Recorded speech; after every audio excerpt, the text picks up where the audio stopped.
মানুষকে যতই বিশ্বাস করেন না কেন, কিছু মানুষরূপী শয়তান আছে শুধু নিজেরটাই বুঝে, অপরেরটা কখনোই বুঝে না, অপরের ভালো কখনোই চায় না। সেসব শয়তানরূপী মানুষের থেকে যত দূরে থাকা যায় ততই ভালো। আসসালামু আলাইকুম এভরিওয়ান, আপনারা সবাই কেমন আছেন? আশা করি ভালো আছেন। আমিও আল্লাহর অশেষ রহমতে ভালো আছি। নতুন করে আপনাদের মাঝে নতুন একটা ভিডিও নিয়ে আসলাম। সকাল থেকেই ভিডিওটা শুরু করে দিলাম। কয়েকদিন যাবৎ ধরেই কিন্তু বৃষ্টি হচ্ছে। এখন 2 দিন থেকে বৃষ্টি নেই, কিন্তু প্রচুর পরিমাণে গরম। কি বলবো, গরমে তো নাজেহাল অবস্থা।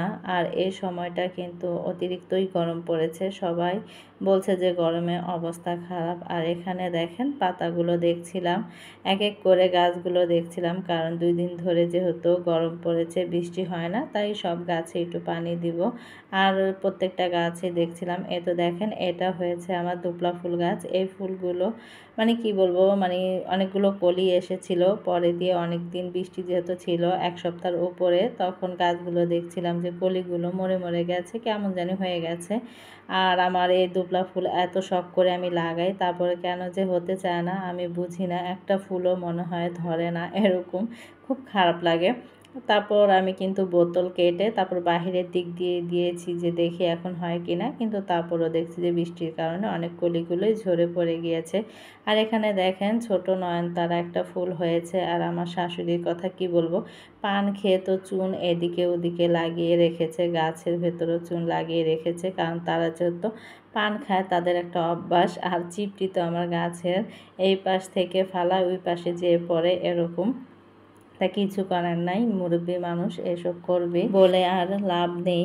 আর এখানে দেখেন বারান্দা থেকে এসে পড়েছি। আপনাদের ভাইয়া আজকে বাজার নিয়ে এসেছে, কিছু কাঁচা বাজার। কালকে যেহেতু মাছ এনেছিল, আজকে এনেছে কাঁচা বাজার। এই তো দেখেন এখানে ঢ্যাঁড়স এনেছে। ঢ্যাঁড়সগুলো এত সুন্দর চকচকা, আর এমনভাবে পলিথিন গিট্টা দিয়ে রেখেছে, সেটা আমার খোলারও সাধ্য নাই। তাই দেখেন এই তো আপনাদের ভাইয়া কিন্তু এখন খুলে খুলে দিচ্ছিল। আর এখানে কাঁচামরিচগুলো খুবই মানে টাটকা ছিল। দেখেন মনে হচ্ছে যে মরিচগুলো অনেক মানে ঝাল হবে। কিছুদিন ধরে বম্বা মরিচ তারপর কাঁচা মরিচ মানে ভাতের সাথে খেতে ভালোই লাগে, আবার কিছুদিন দেখা যায় ভালো লাগে না। কিছু জিরা এনেছে, জিরাগুলো এনে রাখলে বেশি করে আমি কি করি, এগুলো টেলে তারপর মনে করেন যে পাটায় বেটে ফাঁকি করে রেখে দিই, অনেক দিন চলে যায়। আর এই তো করলা। কিছু মানুষ আছে যে নিজের স্বার্থ ছাড়া কিছু বোঝে না, আপনাকে দিয়ে অনেক মনে করেন সুযোগ সুবিধা ভোগ করবে, কিন্তু পরে দিয়ে ওই সুযোগ সুবিধা ভোগ করা হয়ে যাবে, মানে তার উদ্দেশ্য হাসিল করা হয়ে যাবে, তখন আর আপনাকে চিনবে না। আর আপনার সাথে তখন বেইমানি করতেও কিন্তু তার একটুকু দ্বিধাবোধ হবে না। বিশেষ করে কিছু কিছু পর মানুষও আছে, কিছু কিছু আপন মানুষও আছে। তাই এসব মানুষ থেকে যত দূরে থাকা যায় ততই কিন্তু আমাদের জন্য ভালো আর সেফ।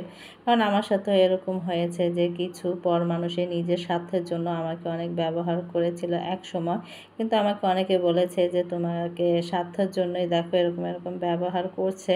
তা আমি পুরাটা না ভেঙে বলি, তা আমি অনেক সময় বুঝতে পেরেছি, আবার অনেক সময় বুঝতে পারিনি। তাই এখন যেহেতু আমি বুঝতে পেরেছি, তাই চেষ্টা করি সব সময় তাদের থেকে দূরে থাকার জন্য। আর এখন যেহেতু আমি একটু দূরে আছি, সেভে আছি, আলহামদুলিল্লাহ আমি ভালো আছি। অবশ্য কি আমার আপন মানুষগুলো আমার সাথে কখনো এরকম করে না।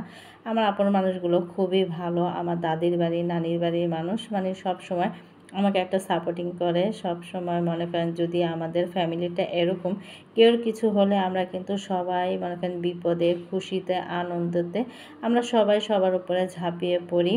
আমাদের ফ্যামিলিটা হয়েছে এমন, কিন্তু আপন মানুষগুলো চাইতে কিছু কিছু আছে, দূরের মানুষগুলো নিজের মনে করেন বললামই তো যে সুযোগ সুবিধা ভোগ করার জন্য ইউজ করে থাকে। তা আমাকেও খুব ভালো সম্পর্ক ছিল, ইউজ করেছে, কিন্তু তত আমি বুঝতে পারিনি। কিন্তু যখন তাদের মনে করেন যে স্বার্থ হাসিল হয়ে গেছে, তখন আর তেমনভাবে মনে করেন যে পোল্টি দিয়ে দিয়েছি, কিন্তু তেমনভাবে দিতে পারিনি। আমি যেহেতু শুরুতেই ধরে ফেলেছি এই কারণে আর দিতে পারিনি। তাই মনে করেন যে এখন আমার মতো আমি সেভে থাকি।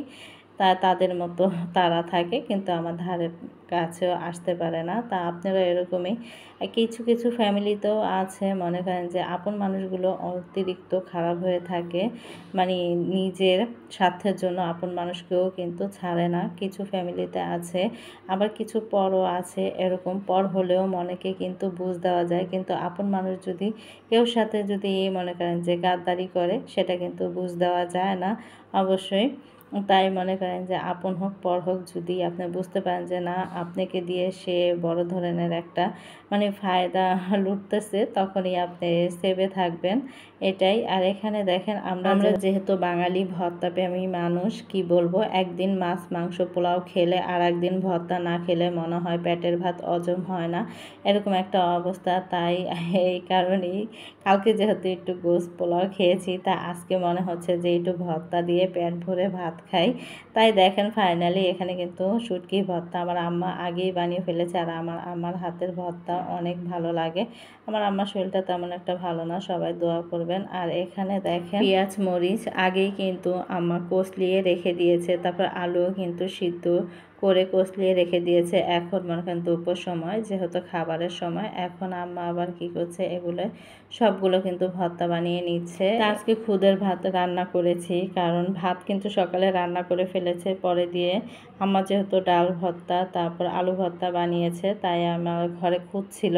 তা আমি আবার খুদের বোয়াটা অনেক পছন্দ করি, তাই আমাকে বললাম যে আম্মা ঘরে শুটকিও আছে, তা শুটকি ভর্তাও বানিয়ে ফেলি, তাহলে হয়ে যাবে। কারণ 2-3 পদের ভর্তা হলেই কিন্তু খুব সুন্দর হয়ে যায়। অনেকে খুদের বোয়ার সাথে কিন্তু আরও 4-5-10 পদের আইটেম করে থাকে ভর্তার, সেগুলো কিন্তু খুবই ভালো লাগে। আর মনে করেন আমার কাছে মানে খুদের ভাত যদি হয়, তারপর আবার অনেকে কাজির ভাত পছন্দ করে, আমিও কিন্তু অনেক কাজির ভাত পছন্দ করি। কাজির ভাতের সাথে কিন্তু কালো জিরা ভর্তাটা খুবই ভালো লাগে, তারপর বোয়ার সাথেও কালো জিরা ভর্তা ভালো লাগে। আমার যদি 2-3 আইটেমের ভিতরে যদি আমার কালো জিরা মানে ভর্তাটা যদি হয় কালিজিরা, সেই কালিজিরা ভর্তাটা আমার খুবই ভালো লাগে।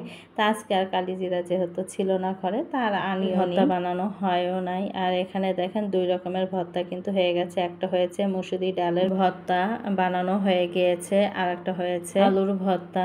এগুলো হলে কিন্তু এনাফ, আর কোনো ভর্তা লাগে না। আর সাথে এক পদ শুটকি ভর্তা হলেই হয়ে যায়। আর তো ভর্তা বানানো হয়ে গিয়েছে, কিন্তু ডিম হবে না তা তো হয় না। আমার আবার মনে করেন কাজির ভাত হোক, তারপর আবার খুদের ভাত হোক, যাই হোক না কেন, আমার কাছে ডিমটা লাগবেই, কারণ আমার ভর্তার সাথে ডিম খেতে আমার অনেক ভালো লাগে। আমার এটা ছোটোকালের থেকে অভ্যাস।